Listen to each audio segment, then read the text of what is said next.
What's up? Today we're taking a look at Outpost Infinity Siege. They just released their latest video where they talk about the game modes in the game. Let's look at the trailer and break it down. We will take a look at the most interesting part of the trailers and the easily missed details. Let's get to it. Through the EUA armory in the last video. Yeah, exactly. They broke down how turrets works and all that stuff, so not too much information, just showed a few turrets. Preparation, exploration, recovery, and defense. So this is what tour mode is going to be. 4 parts. So we first start off with preparation, of course. We need to equip our character, equip our base, customize our weapons, and there seems to be a lot of loot in this game. Like, just look at this gear. Holy shit. And of course we have all the regular tiers of gear here as well, with a lot of stats. So I hope this works well. So in the exploration phase, we're exploring, we're gathering materials and taking it back to our base. Recovery is where we choose what we want to extract and how long we want to defend for after that. And then we of course defend for as long as the timer tells us to. And then we're basically done. Home free if we survive. Let's take a look at the outpost building for a second here. Here we have all the components. We have structural assault, modular support. All the building components are here with the power and how much we have placed, I think. Let's see. Yeah. And I mean, just look at the amount of details to put into this base.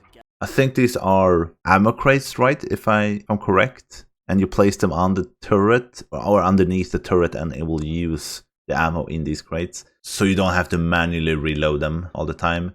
You will later get conveyor belts and all that stuff so you can create the ammo and then feed it into the turrets.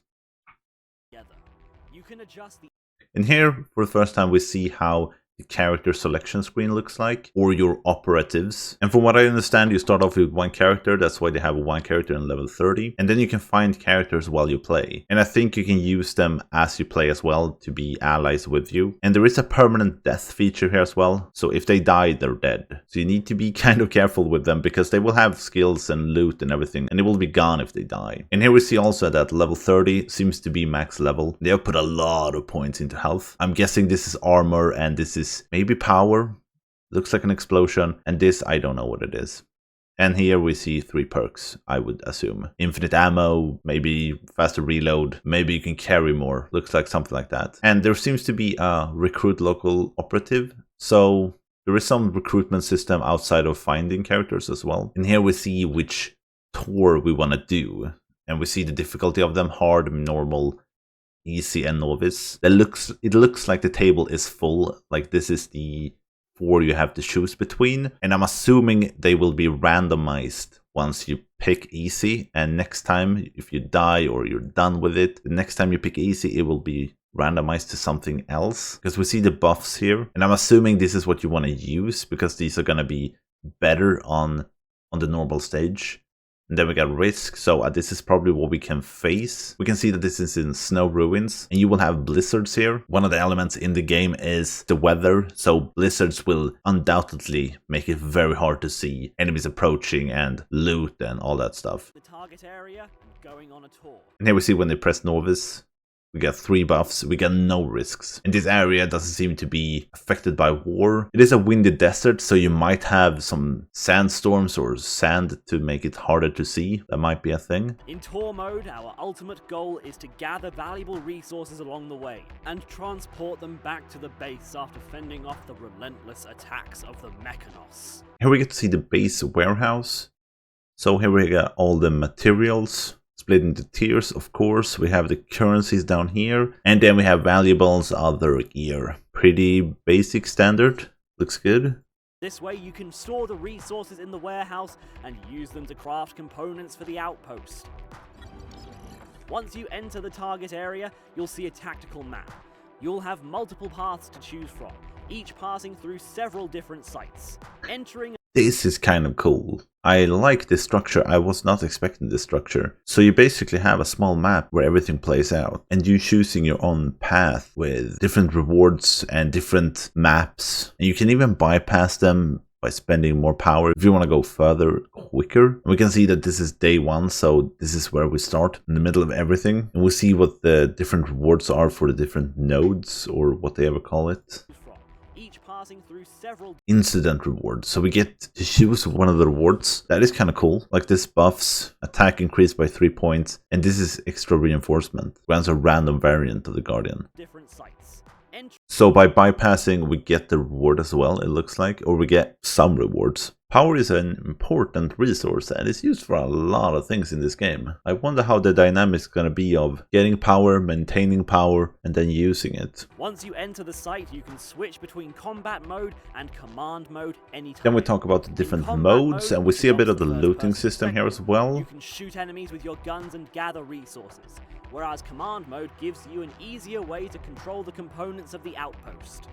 This is a cool dynamic that you can switch between first person and command mode on the fly. I wonder if this works in the entire area you're in, because then you can go and explore quite far, and then when the enemy attacks you can go back to command mode and see how the defense is going, and see if you have to go back now or you can wait a bit. It's a nice approach that you're not locked into either or for certain periods of time in the game. And we can see here that we have 3 actions and a few buildable parts. There are certain things you can build here, like ammo and processing and stuff like that. And here we see we can scan. It also costs power, very little power though. And you scan the area for items. And here we can convert resources into power. So it feels like power is an easy asset to attain. And then we have an attack, an actual attack, Promethean Shockwave, that costs 200 power. And here we also see the crafting. While searching for valuable And here we see the inventory, level 30. We got the perks, we got the stats, HP 490. Attack 1291, and we got buffs down here as well, so probably towers or structures that buff you. And we got all the equipment for the pistol. We got 4 slots: the barrel, the sight, the stock, and the slot. And we got 4 equipment slots as well for your character: helmet, gloves, armor, and boots. And your backpack, how much you can have with you. Not the biggest one. I guessing you can have tabs, maybe. resources during exploration, you should also keep an eye on your backpack space. If you don't have much space left, you can store resources in the outpost or make better use of them. For example, storing resources in the base, sure. I hope this doesn't get too annoying that you have to run back and forth like a madman. Dismantle extra resources into building materials used for crafting temporary facilities and ammo. Yeah. You can also I really like this overhead view of like being able to manage the base while the enemies are attacking. It turns into a top-down strategy game. It's really cool. And this will be crazy in co-op as well, because you can have one in here and a few other running around and in first person killing stuff. And here we see him use an ability. Yeah, so the scanning ability. 5 power. Like we have 1744. 5 is nothing. But I mean 15-second cooldown, so you might do this quite a lot. also used to scan maps for resources, force open electric locks, gather materials, and other purposes. So, open locks and salvage materials. So power is used for everything in the game. You can even activate the Promethean Shockwave. There we see the Shockwave. Combat. That will deal a fatal blow to enemies near the core tower. You can raise the caps for... And this is the crafting system in the game. And here we see the different items we can craft. And I mean, I guess red is the best items in the game. And then we have the orange legendary ones. And here we see the Triforce artillery, dual mounted artillery. And this is the hangar for a mech. Really cool, this as well. And the Hellfire. That's the cannon we see shoot like a madman. And nuke facility. So we're firing nukes as well. We also have a cryo. Slow, I guess. Hopefully damage as well. And then we have pyro, so fire. Another hangar and battery pack. Advanced mech producer. Advanced material storage. Yeah, there are a lot here. We have drones, homing missiles. It's a game. There is a lot here. For power and material. And here we see what we need to craft these. So for the battery pack we need charge capacitor, automatic capacitor, and metal scrap. Not a whole lot compared to what we have here, but I wonder. Certain components. Random events that you may run into while exploring may also replenish them. Proceed wisely. How much you expect. So here they're talking about random events, and he throws a ball? Like, what is going on here? May also replenish them. Proceed wisely. So we want to get it into this one. Is this an event? I don't know. Seems a little bit weird. Proceed wisely. How much you explore determines the difficulty and length of a game. Besides valuable fortune, That is kind of interesting. So you can stay out exploring for as long as you want, but the game gets harder. I like that dynamic because balance is such a tough thing in games, and if they get this right, it could be super cool to play this game. I just wonder why are they showing this footage? Like, this is fine combat. you might run into Okay, yeah, you're reloading. won't show mercy. You're aiming. Equip yourself I and guess you're showing off the enemies, but still, like, what are we doing here? We're jumping up. resources you've risked your We're, life for we're shooting once. is the goal. Why have this in a trailer, guys? Come on.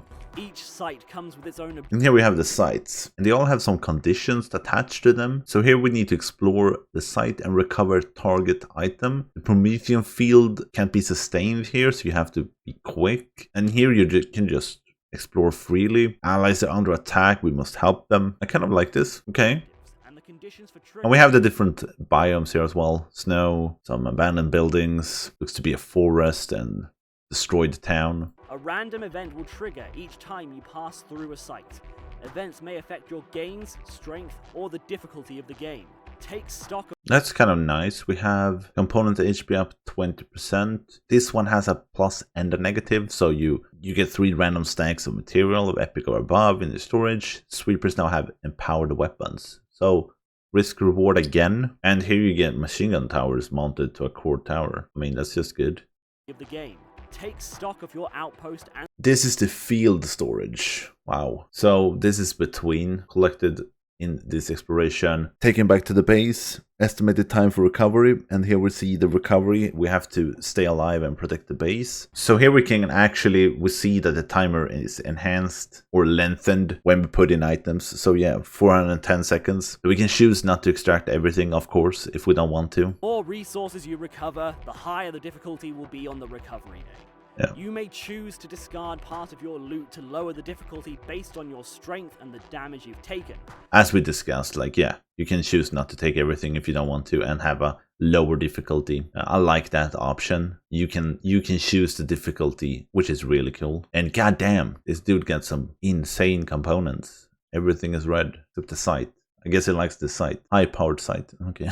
Explosive amp armor. Huh, that sounds interesting. In short, risk-reward management is one of the cores of the game. Holy shit, look at these. I guess these are spawn enemies. Looks so cool. Yeah, as he says, risk and reward. Play safe or wild.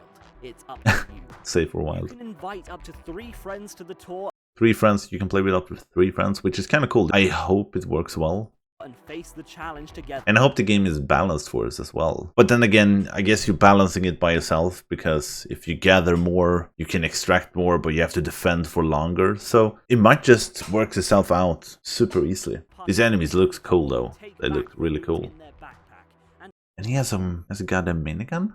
loot in their backpack. Holy shit. And also gain gold from hazards. Endless mode is a Right, let's see here. We got the modes here. Tour mode, assist others, so that's basically join other games, I'm guessing. We can manage our base, and then we got endless mode. So this is kind of interesting. In development, main mission. Unlock building parts by researching. Build your outpost, beef up your character. Test your power in endless mode. So is this the main objective you got right now? These 3 are the objectives you have to do. Interesting. mode is a crucial way to test out your outpost. Endless Siege, and then we have Final Defiance, the final test, the toughest difficulty. So 2 modes here as well. It unlocks in the later stages of the game. You will face up against endless Yeah, and that makes sense if we go to this. You probably have to play the game quite a lot, and then the main story wants you to do endless mode. more strong. I think this game looks so good. It looks so nice.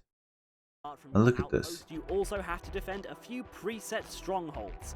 You can exit the battle after each wave of enemies. Hold for 1 more So we can exit when we feel like it, if it's an end of a wave. Call evac, hold position. So we can keep going and get better rewards and then extract later if we want to. Endless mode will benefit your save. Like, everything seems to be in one save, and endless mode is just one part of the game. So even here you will extract with items that can benefit your overall progression in the entire game. That's what it feels like when it's explaining it, but it might be progression for your endless mode and then your progression for your tour mode. hellfire that turns the battlefield into an act. And here we see them in action. These goddamn turrets. Into an actual hell. Holy All sorts shit. of cataphracts sweeping And these are massive. Like, look at the guns. Holy shit. across I enemy love camps. mechs, so this is gonna be awesome. 406mm cruiser cannons that eclipse all other weapons and more. And here we see the conveyor belts that are built to reload certain guns, so you don't have to do it manually, which is kind of cool. And you also see the paint job. I think you can do whatever you want with the colors, actually. Really good feature to make the base more your own and to show it off to others. So here we also get that Endless mode after the official launch. endless mode will drop later. You can't start playing it instantly. But then again, you unlock it at the later stages of the game, so it might be something they add in later because no one will really have access to it at the start. I can't wait for this game. It looks so good in every way. I just hope it's well tuned. There are so many elements in the game, but I'm really impressed. It looks like so much fun. Thanks for listening to my breakdown. Have a great day. See you in the next one. Bye.